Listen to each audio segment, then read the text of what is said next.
ಆಚಿ ಮಸಾಲ. ಎಂತ ಅಡಿಗೆಯ ರುಚಿಯಾಗೋ ರಹಸ್ಯವು 20 ರೂಪಾಯಿ.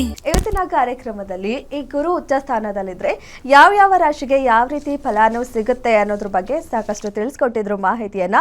ಇವತ್ತಿನ ಕಾರ್ಯಕ್ರಮದಲ್ಲಿ ಧನಸ್ಸು ರಾಶಿಗೆ ಗುರು ಉಚ್ಚ ಸ್ಥಾನದಲ್ಲಿರೋದ್ರಿಂದ ಯಾವ ರೀತಿ ಪರಿಣಾಮ ಬೀಳುತ್ತೆ, ಒಳ್ಳೇದಾಗತ್ತಾ ಕೆಡುಕಾಗತ್ತಾ, ತೊಂದರೆ ಆಗೋದಿದ್ರೆ ಯಾವ ರೀತಿ ತೊಂದರೆ ಆಗುತ್ತೆ, ಅದಕ್ಕೆ ಯಾವ ರೀತಿ ಪರಿಹಾರ ಮಾಡ್ಕೊಳ್ಬೇಕು, ಎಲ್ಲ ವಿಚಾರಗಳ ಬಗ್ಗೆ ಇವತ್ತಿನ ಕಾರ್ಯಕ್ರಮದಲ್ಲಿ ಸಾಕಷ್ಟು ಮಾಹಿತಿ ತಿಳಿಸ್ಕೊಡಕ್ಕೆ ನಮ್ಮ ಜೊತೆ ಇದ್ದಾರೆ ಖ್ಯಾತ ಕ್ರಿಸ್ಟಲ್ ತಜ್ಞೆ ಮೀತಾ ಅವರು. ಅವರನ್ನ ಕಾರ್ಯಕ್ರಮಕ್ಕೆ ಸ್ವಾಗತ ಮಾಡೋಣ. ಮೇಡಮ್ ನಮಸ್ತೆ, ಕಾರ್ಯಕ್ರಮಕ್ಕೆ ಸ್ವಾಗತ. ನಮಸ್ತೆ. ಎಸ್ ಮೇಡಮ್, ಈಗಾಗಲೇ ಎಲ್ಲಾ ರಾಶಿಗೂ ಹೇಳ್ತಾ ಇದ್ದೀರಾ ಗುರು ಉಚ್ಚ ಸ್ಥಾನದಲ್ಲಿದ್ರೆ ಯಾವ ರೀತಿ ಪರಿಣಾಮ ಆಗುತ್ತೆ ಅಂತ. ಅಂಡ್ ಅದೇ ರೀತಿ ಆಲ್ಮೋಸ್ಟ್ ಎಲ್ಲಾ ರಾಶಿಗೂ ಆಗ್ತಾ ಇದೆ. ಜೊತೆಗೆ ಇನ್ನೊಂದೇನಂದ್ರೆ ಪರಿಹಾರ ತಿಳಿಸ್ಕೊಡ್ತಾ ಇರೋದ್ರಿಂದ ತುಂಬಾನೇ ಹೆಲ್ಪ್ಫುಲ್ ಆಗ್ತಾ ಇದೆ. ಈ ತೊಂದರೆ ಇರೋದ್ ಮುಂಚೆನೆ ತಿಳಿಸ್ಕೊಟ್ಟಿರೋದ್ರಿಂದ ಮುಂದೆ ಅವ್ರಿಗೆ ಏನಾದ್ರೂ ಒಂದು ಪ್ರಿಕಾಷನ್ ಆಗ್ಲಿ, ಅದಕ್ಕೆ ಏನ್ ಮಾಡ್ಕೊಳ್ಬೇಕು, ಆ ಸಮಸ್ಯೆ ಬಂದಾಗ ಯಾವ ರೀತಿ ಎದುರಿಸ್ಬೇಕು ಅನ್ನೋದು ತುಂಬಾನೇ ಸಹಾಯ ಆಗತ್ತೆ ಪ್ರತಿಯೊಂದು ರಾಶಿಗೂ ಕೂಡ. ಸೊ ಧನಸ್ಸು ರಾಶಿಗೆ ಇವತ್ತು ಹೇಳ್ತೀನಿ ಅಂತ ಹೇಳಿರೋದು, ಯಾವ ರೀತಿ ಇದೆ ಗುರು ಉಚ್ಚದಲ್ಲಿದ್ರೆ ಒಳ್ಳೇದಾಗತ್ತಾ ಕೆಡುಕಾಗತ್ತಾ, ಹೇಗಿದೆ ಧನಸ್ಸು ರಾಶಿಗೆ? ನೋಡಿ, ಧನಸ್ಸು ರಾಶಿಗೆ ಅಂತಂದರೆ ಗುರು ಬಂದು ಧನಸ್ಸು ರಾಶಿಯ ರಾಶಿಯಾಧಿಪತಿ ಆಗಿರ್ತಾರೆ. ಯಾಕಂದರೆ ಧನಸ್ಸು ರಾಶಿಗೆ ಮತ್ತು ಮೀನ ರಾಶಿಗೆ ಗುರುನೇ ಅಧಿಪತಿ. ಸೊ ಧನಸ್ಸು ರಾಶಿಯ ಅಧಿಪತಿ, ರಾಶಿಯಾಧಿಪತಿ ಗುರು ಉಚ್ಚನಾಗಿ 8ನೇ ಮನೆಗೆ ಬಂದಿದ್ದಾನೆ. 8ನೇ ಮನೆ ಅಂದರೆ ರಾಶಿಗೆ 8ನೇ ಮನೆಗೆ ಬಂದಿದ್ದಾನೆ. ನಾನು ಸದಾಕಾಲ ಹೇಳ್ತಾ ಇದ್ದೆ, ಗುರು ಉಚ್ಚನಾಗಿರೋದ್ರಿಂದ ಯಾವುದಾದ್ರೂ ಒಂದನ್ನು ಕೊಟ್ಟರೆ ಅವನು ತುಂಬ ಯಥೇಚ್ಛವಾಗಿ ಕೊಡ್ತಾನೆ ಅಂತ. ಇವಾಗೆಲ್ಲ ಗುರು ಉಚ್ಚನಾಗಿ ಚಂದ್ರನ ಮನೇಲಿ ಇರೋದಕ್ಕೆ, ಚಂದ್ರ ಅಂದ್ರೇ ಅದು ಧನಸ್ಸು ರಾಶಿಗೆ ಕಟಕ ರಾಶಿ 8ನೇ ಸ್ಥಾನ, 8ನೇ ಭಾವ ಅಂತ ಆಗುತ್ತೆ.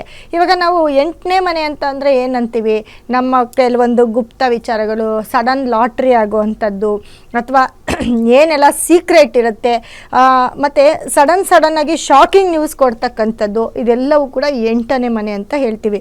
ಜೊತೆಗೆ ಮರಣದ ಮನೆ ಅಂತ ಕೂಡ ನಾವು ಅದನ್ನು ಡಿಫೆಕ್ಟ್ ಮಾಡ್ತೀವಿ. ಸೊ ಇದು ಅನ್ಎಕ್ಸ್ಪೆಕ್ಟೆಡ್. ನಮಗೆ ಈ 8ನೇ ಮನೇಲಿದ್ದಾಗ ಕೆಲವೊಂದು ನಮಗೆ ಗೊತ್ತೇ ಆಗಲ್ಲ, ಅನ್ಎಕ್ಸ್ಪೆಕ್ಟೆಡ್ ಆಗಿ ನಮ್ಮ ಜೀವನದಲ್ಲಿ ನಡೆದು ಬಿಡುತ್ತೆ. ಅಂಥ ಒಂದು ಸ್ಥಾನನ ನಾವು 8ನೇ ಮನೆ ಕೊಟ್ಟಿರ್ತೀವಿ. ಇದು ಧನಸ್ಸು ರಾಶಿಗೆ ಕಟಕ ರಾಶಿ ಬಂದು 8ನೇ ಮನೆ ಆಗಿರುತ್ತೆ. ನೋಡಿ, ಧನಸ್ಸು ರಾಶಿಯ ರಾಶಿಯಾಧಿಪತಿ ಗುರು 8ನೇ ಮನೆಯಲ್ಲಿರೋದ್ರಿಂದ ಧನಸ್ಸು ರಾಶಿಯವರಿಗೆ ಬಹಳಷ್ಟು ತೊಂದರೆಗಳು ಅಂತಂದರೆ ಏನಿಲ್ಲ, ಗುರು ಉಚ್ಚನಾಗಿರೋದ್ರಿಂದ ಅಲ್ಲಿ ಏನಾಗುತ್ತೆ ಅಂದರೆ ಕೆಲವೊಂದು ಚಾಡಿ ಮಾತುಗಳನ್ನ ಕೇಳ್ತಕ್ಕಂಥದ್ದು, ಅಥವಾ ತುಂಬ ಬೇಡದೇ ಇರೋರ ಒಂದು ಮಾತನ್ನು ಕೇಳಿ ತುಂಬ ಬೇಕಾಗಿರೋರನ್ನ ಕಳ್ಕೊಳ್ಳೋ ಅಂಥದ್ದು. ತುಂಬ ವರ್ಷದಿಂದ ಎಲ್ಲೋ ನಮ್ಮ ಹತ್ರ ತುಂಬ ಚೆನ್ನಾಗಿರ್ತಾರೆ, ಅವರನ್ನು ನಾವು ಏಕ್ದಮ್ ಅವ್ರ ಮೇಲೆ, ಇವಾಗ ಏನಾಗುತ್ತೆ ಅಂತಂದರೆ ತುಂಬ ವರ್ಷದಿಂದ ಒಂದು ಬಿಸ್ನೆಸ್ ಮಾಡ್ತಾ ಇರ್ತೀವಿ, ಸಡನ್ನಾಗಿ ಯಾವುದೋ ಹೊಸ ಬಿಸ್ನೆಸ್ಸು ಇದರಲ್ಲಿ ನಿನ್ಗಾಗತ್ತೆ, ಇಲ್ಲ ಅದನ್ನು ನಾವು ಅರ್ಥಕೊಳ್ದಿರ ಹೋಗಿ ಅದಕ್ಕೆ ಜಂಪ್ ಆದರೆ ಇದೇನಾಗುತ್ತೆ, ನಮ್ಮ ಹಳೆ ಬಿಸ್ನೆಸ್ ಹೋಗುತ್ತೆ. ಅದೇ ರೀತಿ ಈ ನಮ್ಗೆ ಬೇಕಾಗಿರೋರಾಗಿರ್ಬೋದು, ಕುಟುಂಬದವರಾಗಿರ್ಬೋದು, ಅಥವಾ ನಮ್ಮ ಪಾರ್ಟ್ನರ್ಶಿಪ್ ಆಗಿರ್ಬೋದು, ಯಾರೋ ಒಬ್ಬರು ಅವರು ನಮ್ಮನ್ನು ಯಾವಾಗಲೂ ಒಂದು ಕಡೆಯಿಂದ ಕೈ ಹಿಡ್ಕೊಂಡು ಬರ್ತಾ ಇರ್ತಾರೆ. ಕುಟುಂಬದವ್ರಂತೂ ಬಿಡ್ದಂಗಿರ್ತಾರೆ, ಇಲ್ಲ ಕ್ಲೋಸ್ ಫ್ರೆಂಡ್ ಆಗಿರ್ಬೋದು. ಇಂಥವ್ರನ್ನ ತಾತ್ಕಾಲಿಕವಾಗಿ ಯಾರಾದರೂ ನಮ್ಮ ಲೈಫಲ್ಲಿ ಬರ್ತಾರೆ, ಅವರಿಂದ ಅವ್ರನ್ನ ಕಳ್ಕೊಳ್ಬೇಕಾಗತ್ತೆ. ಜೊತೆಗೆ ಬೇರೆಯವರ ಮಾತನ್ನು ಅತಿಯಾಗಿ ಹೆಚ್ಚು ಕೇಳಕ್ಕೆ ಹೋಗಿ ಬೇಡದೇ ಇರೋ ಮಾತನ್ನು ಇನ್ನೊಂದು ಕಡೆ ಮಾತಾಡಿ, ಇದು ಕೂಡ ಇಲ್ಲೊಂದು ಕಡೆ ಧನಸ್ಸು ರಾಶಿಯವರು ತುಂಬ ಅವ್ರಿಗವರು ಎಫೆಕ್ಟ್ನ ಮಾಡ್ಕೊಳ್ತಾ ಹೋಗ್ತಾರೆ. ಅಂದರೆ ಅವರ ಒಂದು ಸ್ಥಿತಿನ ಅವರು ಕಳ್ಕೊಳ್ಳೋ ಅಂಥ ಚಾನ್ಸಸ್ಸಲ್ಲಿ ಇರ್ತಾರೆ.